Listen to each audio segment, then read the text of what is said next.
Hello. In this video, I'm going to be building on the video that came immediately before this one, and it was talking about derivatives. And I want to build on it because that video didn't capture the derivatives market in a clear, comprehensive way that I would want it to. And for that, I want to complete that thought with this video.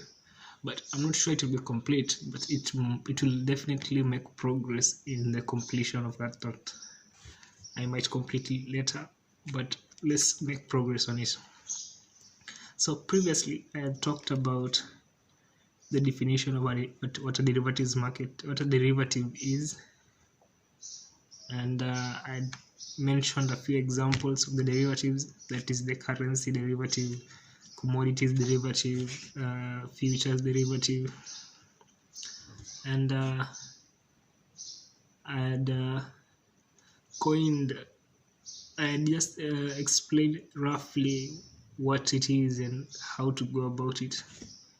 And in this video, I want to give it more substance. That is, I want to explain how you would go about investing in it, how would you make money from it, and what are some of the things you need to know in order to be able to have that framework of understanding the business of derivatives, and who are the people that participate in the derivatives market. So let's start off with who are the people who participate in the derivatives market. And when you talk about the participants in the market of the derivatives market, the major participants are the bank. That includes your local bank, maybe. That includes just generally banks. Literally any could be a participant if they choose to be. And the next big players in the market, in the derivatives market, is hedge funds. That includes a hedge fund is a fund that takes in capital from professional investors, and using that capital, it makes investment decisions. Think of Bridgewaters. Think of there's this fund that is being run by Warren Buffett. The name is, it's called, I'm forgetting the name. I'll make sure to put it in the description below so that I can say, I'll timestamp it and put in the description below. So as I was saying, there are players in the derivatives market include banks, hedge funds. They include retail investors. That includes you and me. That is individuals who have some sort of capital that they're willing to risk in order to make more. And I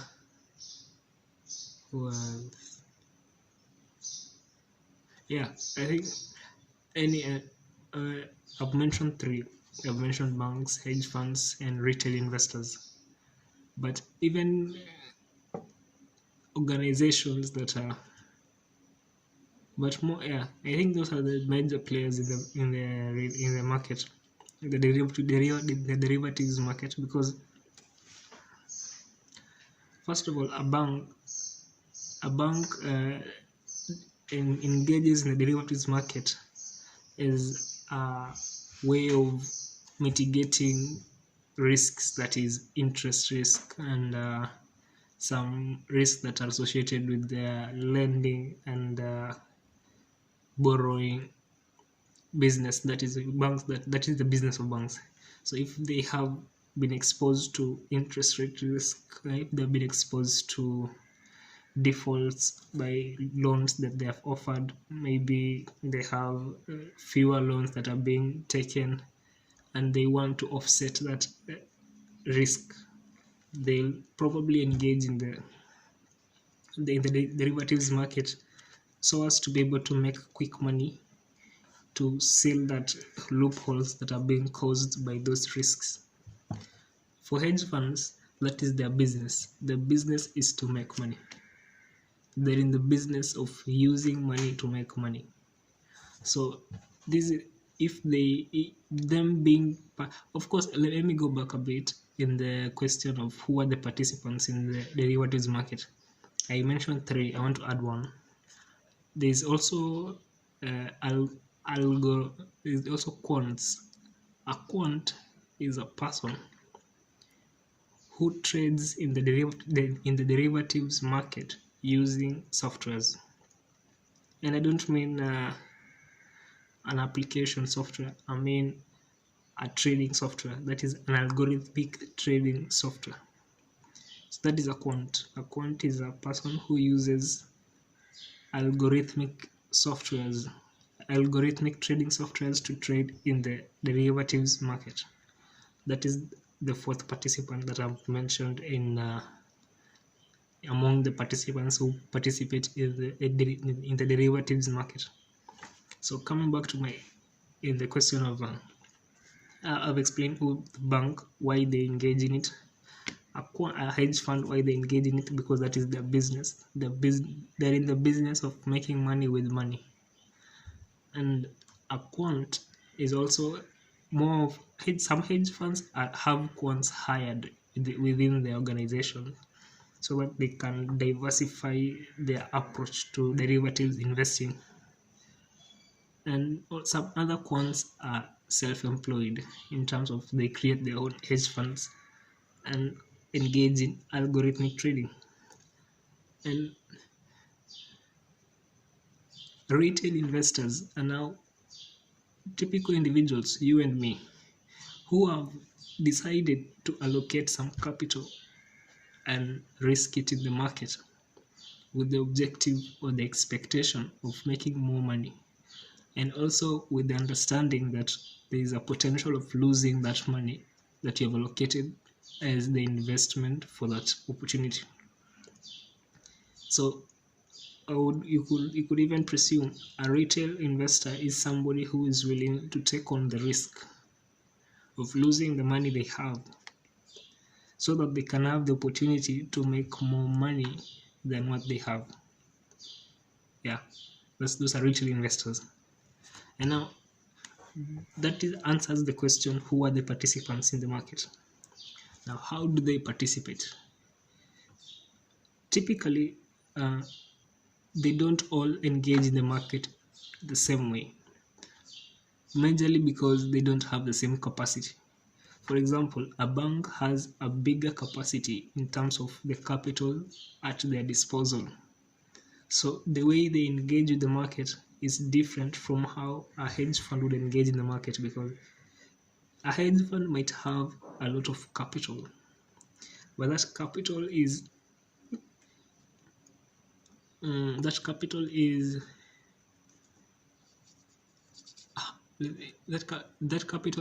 not is very crucial for the operation of the organization. So they can't blindly, or they can't misuse their capacity, because even consider the fact that the capital they have is from private professional investors who have given them so that they can have this sort of professional investing that is provided by the hedge fund, because a hedge fund majorly hires the best so that they can be able to produce the best results. It is, if I was to compare a hedge fund with something more relatable, I would say a hedge fund is the riskier version of a money market. The riskier version of money market, because money market is relatively low risk and the returns are low, and that creates some sort of stability for people who want to invest in something that is secure, low risk, and substantially not so high returns. But the alternative of it will be high risk, a high returns, and yeah, the instability and uncertainty of it. So I would make the argument, this is just an opinion and an argument I'm making, that the the alternative of money market is a hedge fund, just because of the constituent, the description of how they go about doing their business, how a money market goes about doing its business. They're all based on the idea of not of using their investors' money, because even in a money market, they take money from their investors, and then through their professional uh, management team, investment managers, they're able to allocate that money in that I'm talking with regards to money market here. They're able to allocate that money to safe assets that provide sustainable income in a secure way, so that the risk of losing that money is low. But in the sense of even in terms of the legal framework, a money market is allowed to market itself to anyone who's willing to invest. But a hedge fund is limited. It is not allowed to market itself to anyone because of the risk, because of the business it is engaging in. So the only people that are allowed to invest in a hedge fund are the people that are considered professional investors, people who understand the risk they are getting themselves into, not people who are naive and uninformed of what they're getting themselves into. And that's the difference between the two. But in terms of comparison, the similarity is the alternative of the other, because the secure version of a hedge fund is a mutual, and the riskier version the secure version of a hedge fund is a money market, and the riskier version of a money market is a hedge fund. And that's just my argument. And I'm not talking about a mutual fund for now. I was talking about money market. And if I was to even go back to the participants of the money market, of the derivatives market, I wouldn't expect money markets to be part of them, because that is not a secure, low risk business. It is rather unsecure and high risk. So I won't expect money markets to be engaging in derivatives market. And so yeah, that is that. And so as I was saying, hedge funds don't take money from anyone, and their business is to make money with money. And also now that comes to the third person, that is the retail investor. Now, a retail investor is probably somebody who is employed or self-employed. And if you are employed, that means you are taking a bit of your salary and you are trying to risk it in a strategic way, because you can't risk it in a blind way, because the probability of you making money is less than the probability of you losing that money. So if you are taking if you are a retail who is employed, you are probably going to have to develop a strategic way of investing in the derivatives market. By strategic, I mean you should create some rules of engagement, because the derivatives market as it is open to any sort of rules of engagement. Not by rules of engagement, I mean the volume that you'll invest, the leverage that you'll use, the risk, the exposure, the risk management, all that those rules are open for negotiation. And that means that you get to choose how you go about with the business. And that is the unregulated sense of it. There's no regulated saying that you should have this and do this and do that and only do this and this. That is not there, because this is not a regulated market. Because think of it, it is a speculative market. How can you regulate speculation, because speculation by its nature is not a factual, it is rather a, what is the word, speculation is rather an opinion. The same way I've made an opinion about the comparison, it is subject to debate. It is not factual, as it is an opinion. So it is beyond regulation, and that is why it is high risk, and also that is why it has high reward. And now that you understand, everybody gets into the market with different objectives, with different mindsets, with different capacities, with different strategies, and with different expectations. You kind of get the sense that this is a market that is bigger than anyone. It is not favoring any single individual, but it is rather, in a way, you could say it is objective, because there is no single participant that can influence the market for a substantial period of time.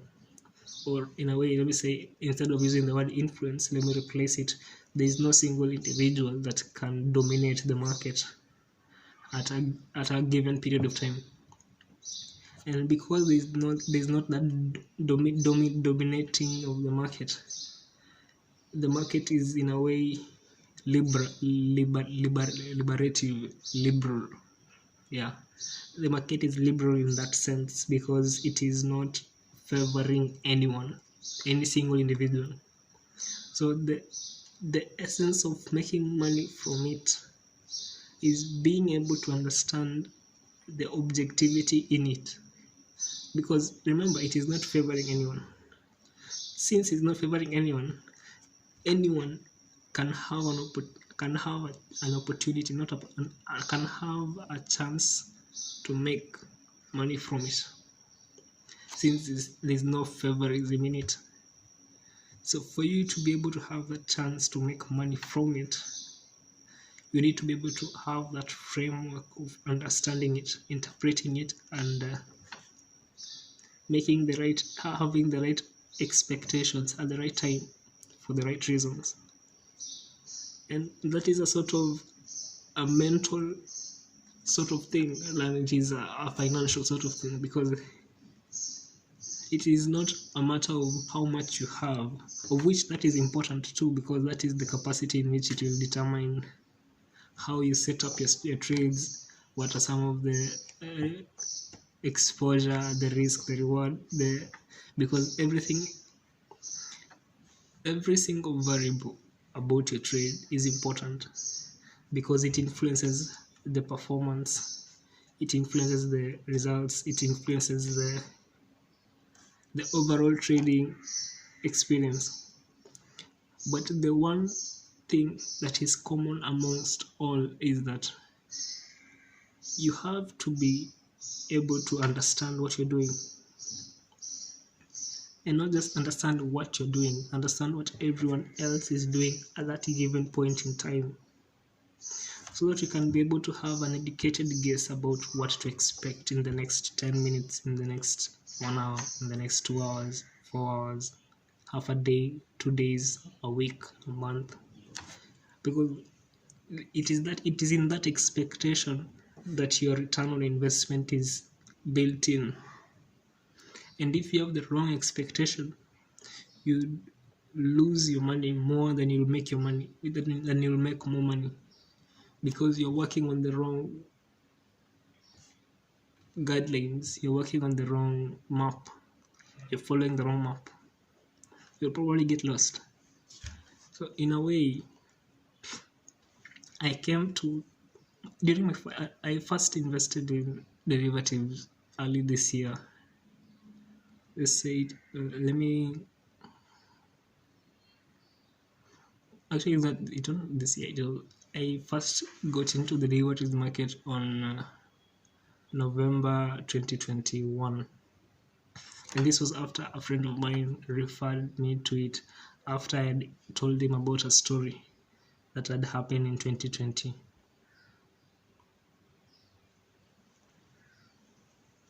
Yeah, I told him a story about happened in 2020, and the story was going like this. So in 2020, in my country, that is Kenya, there was, even in any other, in all over the world, we all know what happened in 2020. That is, there was this pandemic health crisis, and different countries reacted in different ways. But one of the things that was common amongst all is the lockdown and the restrictions. So one of the restrictions that happened in Kenya was the restrictions. And this is a story I was telling him before he told me about the derivatives market. And one of the restrictions that happened in Kenya is the government restricted alcohol sales, alcohol consumption, and anything relating to alcohol, because the argument was people who are drunk do not social distance, do not follow the protocols of that was set for maintaining this health crisis. And given that, we'd have to restrict the consumption of alcohol so that to be able to have to contain this health crisis. And it is a valid argument. But what that argument did for the sales of alcohol and related beverages, it lowered the sales to a point that it was probably a fraction of what it could be.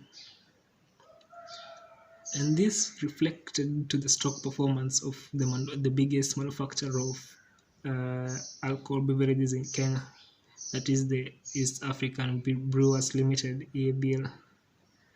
The stock price dropped substantially. And I was talking to a friend, I was telling him about the stock price dropping because as a result of the restriction of sales for their products produced by this company, EABL. And once he heard the story, and I recommended to him to buy the shares of that company, then that once the restriction is taken off, because it won't last forever, the stock price will rebound into new heights, and that will be beneficial because the stock comes with a new price in addition to that with dividends, so it's win-win. And once he heard that story, he was like, you should definitely get into the forex market, in the derivatives market, because that kind of thought, that kind of expectation is the kind of expectation that you would make money from in the derivatives market. And I took it upon consideration. I took his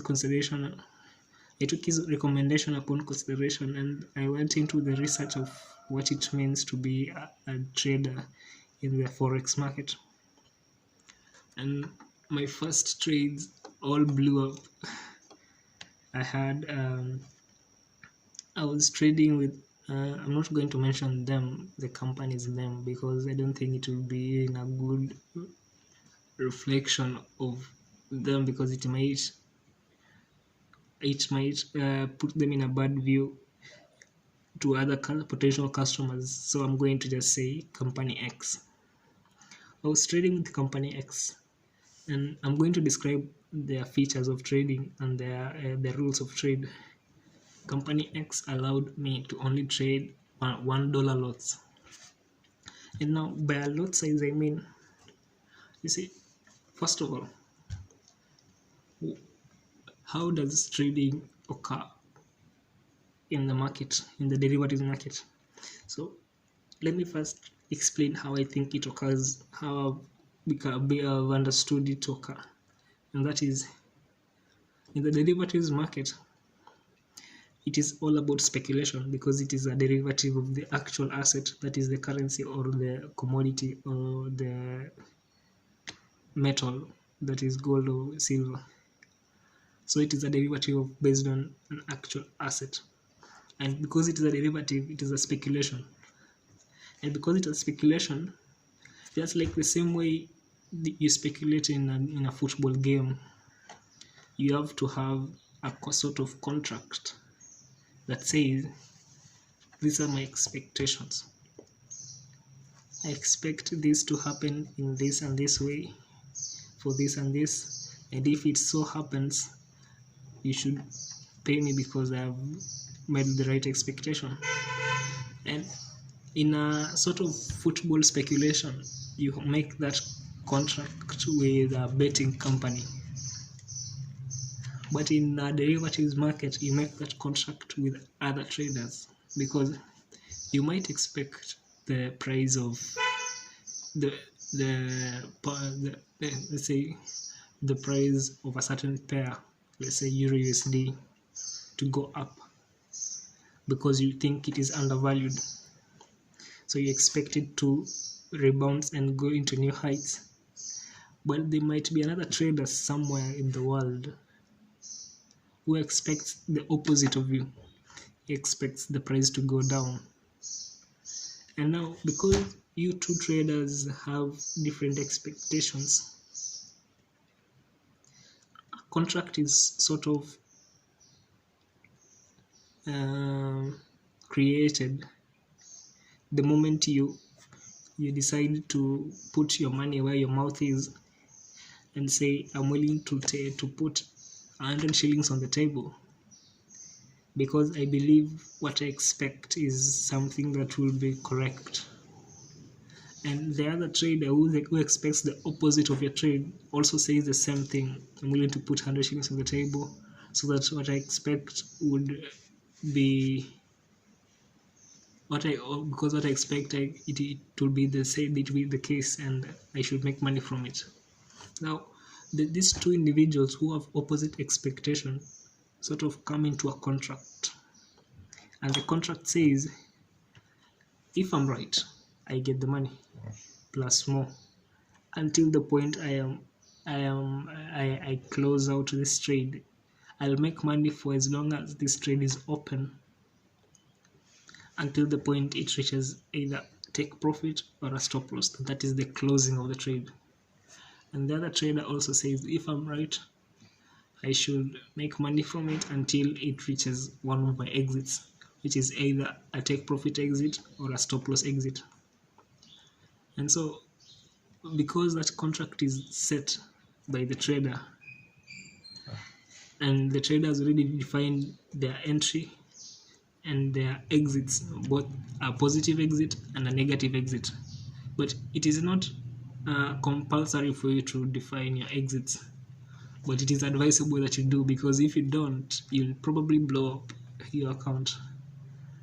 So after this contract parameters are set, you've set out your take profit exit, your stop loss exit, and your point of entry. And the other trader has also done the same. Now, these contracts are sent to the broker, and the broker evaluates whether the trade is valid in terms of, do you have the capacity to take this trade? Do you have the capital that you require to have? What leverage do you expect? What leverage have you set this account to be able to take this trade? It could be 1 to 100, 1 to 200, 1 to 1,000, 1 to 500. That is the leverage. That is a risk ratio. And that risk ratio, that is the leverage, is directly correlated whether you are making money or you are losing money. Directly correlated in both cases, whether it's going up or down. So after these two trades are set, parameters are set, the leverage is defined, the capital is verified with the broker, so the contracts are set. After now the market, after now it is accepted into the market, you immediately start to see the performance of your trade. If the price goes to the direction expected to go, you make money, and you make money in the ratio. You make money in the ratio that is equivalent to the ratios you set if you set an account of 1 to 100, you make money in that ratio, 1 to 100, and you make it. Now, in terms of the capital you make, there's a calculation that is done in terms of calculating how much money you'd make, and it involves multiplying the leverage with your lot size and your I'm not going to discuss it here now, but I'll probably discuss it in the later, and I'll have a sort of image with the equation calculating how the profit you make, and calculating in that same profit you'd make is equivalent to the money you would lose if your trade is not going in the direction expected to go. So going back to my story, I was trading with $1 lot size, that is the volume of the trade. The size of the contract is $1. The leverage was 1,000, 1 to 1,000, and the exits were I set the exits to 100 points above, that is for a bullish trade, and in that bullish trade the 100 points above I'd set 50 points below, that is for stop loss. So I have, like, if I was to look at it in terms of the exposure, I have a 1 to 2 exposure. So in that, I mean, I am willing to make one, because it is I'm willing to make 100, I'm willing to earn 100 pips. No, I'm willing to earn 10 pips. I'm willing to risk 5 pips, that is the 50 points, in order to make 10 pips. That is in terms of exposure. If I was to look at it as risk reward, that same trade I've said I've put 100 points above for take profit and 50 points below for stop loss. It's a bullish trade, and if I was to look at it in terms of exposure and in terms of risk reward, I'm risking 5 pips to be able to earn 10 pips. So it's a 1 to 2 ratio. And yeah, initially I blew up my account 3 times. The account capacity was $10 at all 3 times, and the trade that blew up my account had a capacity of $1. Not a capacity, a volume of $1. And what I was trying to figure out is, why is my account blowing up? And I came to realize that it's blowing up because I had overexposed my account in terms of the risk. I had 1 to 1,000 risk, and that meant I was easily going to make a lot of money or to lose a lot of money. And because of the sensitivity of the trade, I ended up losing more than I made. So I learned from that, and I decided, let me find another broker that will give me the ability to trade with a lower volume, let's say 0.01, and with a lower leverage, 1 to 500, and at least try and learn how to manage my risk management, how to align my expectation to be in alignment with the market's performance. And overall, I began making money, but it is not the kind of money that you'd live on. Let's say you'd have a family on. Now, let's say also the consistency of the money I was making wasn't that consistent, because that is also another factor that you should consider. How consistently do you make money, and how consistently do you lose money? Because that will amount to the cumulative of your account or of your trading experience.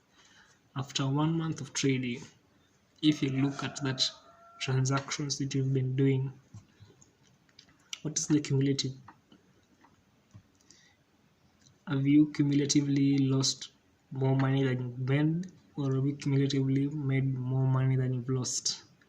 Because that is an important question to ask, because that will explain whether your account is, whether you're growing upwards or downwards. And if you're growing upwards, you need to know exactly what are you doing right to be able to grow upwards, so that you can keep doing more of that.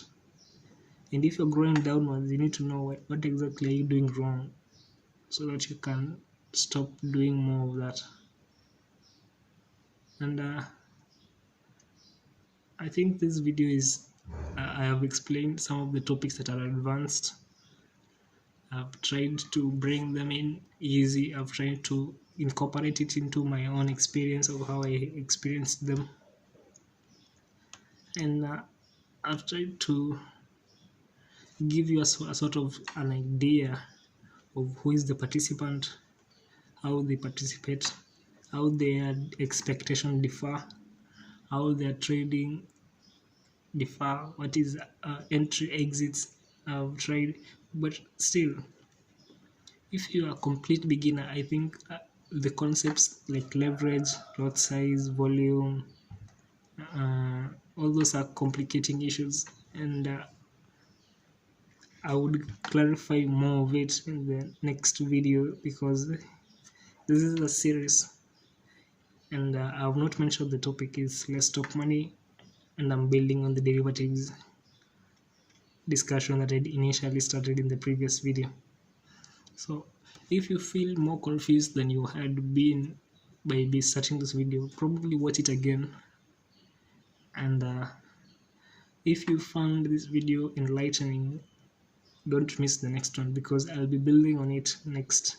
And in the next, I'll first of all define how to calculate the profit you make, and also the same calculation is the same that is used to calculate the loss you'll make. I'll define the term leverage in a better way. I'll define all those other terminologies that are used in the trading, the different types of market within the derivatives market, that is the bullish market, the bearish market, and the overall tricks that you need to have in order to make money more than you lose money, so that you can have a positive cumulative at the end of your trading, at the end of every trading month. See you soon. Just got real.